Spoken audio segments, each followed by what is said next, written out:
안녕하세요, 여러분. 오늘 우리가 함께 살펴볼 이 해설은요, 하나님의 부르심이라는 주제에 대해 우리가 평소 가지고 있던 생각을 완전히 뒤집어 놓을 아주 놀라운 영적 지도에 대한 이야기입니다.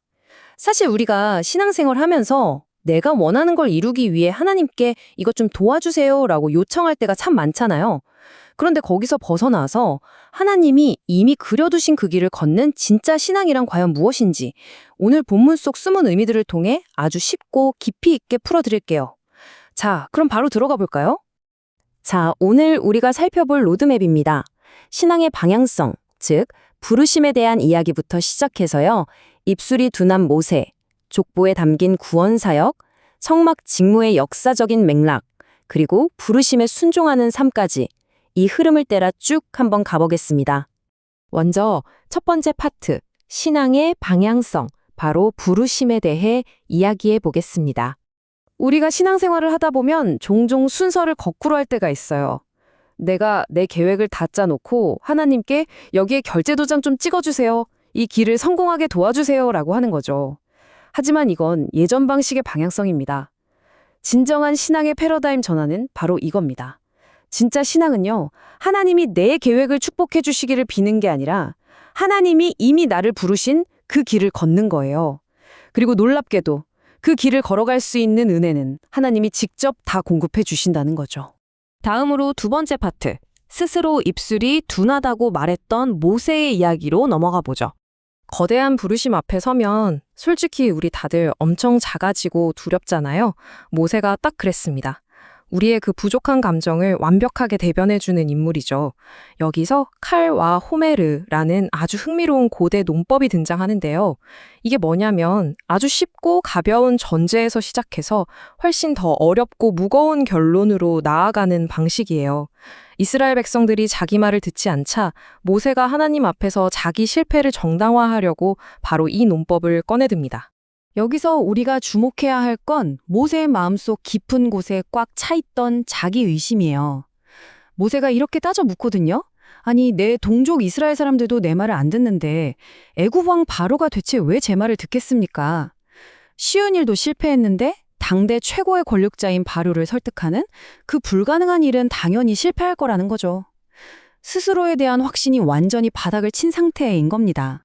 게다가 모세가 자기를 가리켜서 입이 둔한 자라고 하잖아요?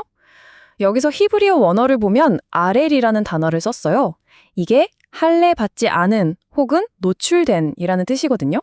그러니까 모세는 지금 제가 말을 좀 더듬어서요, 스피치 능력이 부족해서요, 이렇게 핑계를 대는 게 아니에요. 영적으로 그리고 근본적으로 자신은 이 위대한 부르심을 감당할 자격 자체가 아예 없다고 완전히 백기를 들고 선언해 버린 거죠. 근데 여기서 하나님의 반응이 정말 압권입니다. 모세가 자격이 있네 없네 그런 변명에 대해서 하나님은 아예 논쟁조차 하지 않으세요. 그냥 단순하게 딱 한마디 하십니다. 가서 말하라. 진짜 멋지지 않나요? 하나님이 우리를 부르셨다면 그 길을 갈 수 있는 은혜와 능력 역시 하나님이 직접 다 책임지신다는 걸 이 한마디로 확실하게 보여주시는 거죠. 자, 세 번째 파트입니다. 족보 속에 담긴 구원 사역에 대해 살펴볼 텐데요. 성경을 읽다 보면 가끔 이 타이밍에 왜 갑자기 이 얘기가 나오지 싶을 때가 있죠. 모세가 이렇게 멘탈이 붕괴된 위기 상황 한가운데 갑자기 엄청 지루해 보이는 레위 지파의 족보가 툭 튀어나옵니다. 내용도 충격적이에요. 르우벤은 아버지의 첩과 동침하는 엄청난 죄를 지었고 시므온과 레위는 여동생 일 때문에 세겜 사람들을 아주 잔혹하게 학살했습니다. 그래서 야곱에게 혹독한 저주까지 받았죠. 아니, 이렇게 흠집투성이에다 심각한 범죄를 저지른 조상들의 이야기를 이 거룩한 성경책이 왜 굳이 이 타이밍에 콕 집어서 강조하고 있는 걸까요? 이유는 아주 분명합니다. 이 족보는 결코 우리 조상들이 이렇게 훌륭했다라고 자랑하는 완벽한 사람들의 위인전이 아니에요. 오히려 인간이 얼마나 철저하게 실패하고 망가질 수 있는지를 보여주는 겁니다. 그런데 반전은요, 이런 심각한 실패에도 불구하고 훗날 레위 지파는 거룩한 제사상 직분을 맡게 되고 르우벤 지파도 당당히 자기들의 땅을 분배받는다는 거예요. 즉, 인간이 아무리 실패하고 무너져도 하나님의 놀라운 구원 사역과 은혜는 결코 멈추지 않는다는 걸 보여주는 엄청난 구원의 지도인 셈이죠. 자, 이제 네 번째 파트, 성막 직무와 그 역사적 맥락에 대해 알아보겠습니다. 이제 약간 시선을 돌려서 지리적인 맥락을 좀 볼까요? 이스라엘 백성들이 광야 생활을 할 때 성막 주변에 이 가족들이 어떻게 텐트를 쳤는지 보면요. 하나님의 디테일하고 정밀한 조직력에 진짜 감탄하게 됩니다. 표를 보시면 서쪽은 게르손, 남쪽은 고핫, 북쪽은 무라리, 그리고 가장 중요한 동쪽 출입구는 모세와 아론이 맡았어요. 이렇게 흠결 많던 가문들에게 거룩한 성소 안에서 각자 아주 구체적인 직무와 위치를 정확하게 배정해 주신 겁니다. 하나님의 구원 사역이 얼마나 체계적이고 구체적인 질서 속에서 이루어지는지 딱 감이 오시죠? 근데 이 지리적 배경을 알고 나면 성경의 역사적 사건들이 엄청나게 입체적으로 다가와요. 나중에 고핫 자손인 고라 일당이랑 루우벤 자손들이 힘을 합쳐서 대대적인 반역을 일으키잖아요. 출신도 다른 그들이 대체 어떻게 뭉칠 수 있었을까요? 비밀은 바로 위치에 있었습니다. 그들이 전부 성막 남쪽에 진을 치고 있었거든요. 맨날 얼굴 보고 가까이 지내다 보니 자연스럽게 서로 불평과 불만을 나누게 되고 결국 그 지리적 근접성이 반역의 온상이 되어버린 겁니다. 결과는 참혹했죠. 반역의 주동자들은 땅이 쫙 갈라져서 삼켜져 버렸고 무려 250명이 불타 죽는 무서운 심판이 내렸습니다. 그런데 여기서 진짜 소름 돋는 반전 포인트 하나. 민수기 26장 11절을 보면요. 고라의 아들들은 죽지 아니하였더라 라고 나옵니다. 하나님께서 부모 세대의 심각한 죄악은 아주 엄중하게 심판하셨지만 동시에 고라의 아들들은 살려두셨어요. 하나님의 자비와 긍휼이 심판을 뛰어넘어서 얼마나 깊이 그리고 얼마나 멀리까지 흐르고 있는지를 확실하게 증명해 주시는 거죠. 이와는 완전히 대조되는 비느하스라는 인물도 등장하는데요. 이 사람은 우상 숭배를 바라보시는 하나님의 그 끓어오르는 질투심을 자기 마음과 완벽하게 똑같이 맞췄던 사람입니다. 하나님의 분노와 자기 마음의 주파수를 정확히 일치시킨 비느하스의 그 잔혹한 행동 하나가 이스라엘 전체를 덮쳤던 끔찍한 전염병을 단번에 멈추게 하고 수많은 백성을 구원해냅니다.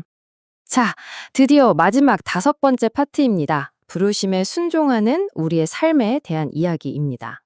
그럼 이제 핵심으로 돌아와서 이 까마득한 옛날 이야기들이 지금 현대를 살아가는 우리의 삶과 도대체 어떻게 연결될까요? 성경에서 진짜 악인과 의인을 가르는 기준은 우리가 생각하는 것처럼 완벽함이 아니에요. 끝까지 고집 피우고 회개하지 않았던 애고방 바로나 가룟 유다 같은 사람들이 있는가 하면 똑같이 실수하고 거절하고 심지어 배신까지 했으면서도 결국 용서를 구하고 자기가 있어야 할 부르심의 자리로 다시 돌아온 모세나 베드로 같은 사람들도 있잖아요. 진짜 핵심은 한 번도 안 넘어지는 게 아니라 거칠게 넘어졌을 때 그 즉시 돌이켜서 다시 순종의 자리로 나아갈 수 있느냐, 바로 거기에 있습니다. 예수님이 제자들을 부르실 때 단 한 번이라도 내가 네 인생 계획 잘 살펴보고 뒤에서 팍팍 밀어줄게 라고 하신 적 있나요? 없죠. 그냥 아주 단순하고 명확하게 나를 따르라 라고 하셨습니다. 하나님이 내 삶의 조력자가 되시는 게 아니라 예수님이 직접 그려가시는 그 거대한 구원 사역과 미션 한가운데로 우리를 친히 초대해 주신 겁니다.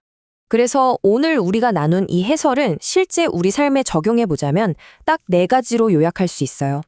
첫째, 매일매일 평범한 일상 속에 숨겨져 있는 하나님의 은혜를 발견하는 것. 둘째, 저는 너무 부족해요 라는 변명 대신에 일단 믿음으로 반응하며 발을 내딛는 것. 셋째, 우리가 살다 보면 당연히 수없이 넘어지겠지만 그때마다 지체 없이 즉각적으로 회개하고 돌아오는 것. 그리고 마지막으로 세상 속에서 나는 하나님께 부름받은 사람이다 라는 이 진짜 정체성을 가슴 깊이 껴안고 사명을 다하며 살아가는 겁니다. 오늘 해설을 마무리하면서 여러분 마음에 꼭 남겨두고 싶은 아주 도발적이면서도 중요한 질문 하나를 던져볼까 합니다. 여러분은 지금 여러분이 스스로 그린 인생 지도에 하나님이 축복의 도장을 찍어달라고 조르고 계십니까? 아니면 하나님께서 이미 완벽하게 펼쳐두신 그 지도를 따라 걸어갈 준비가 되어 있으십니까? 오늘 하루 과연 나는 누구의 지도를 따라 걷고 있는지 깊이 한번 묵상해 보시는 시간이 되길 바랍니다. 끝까지 함께 해주셔서 정말 감사합니다.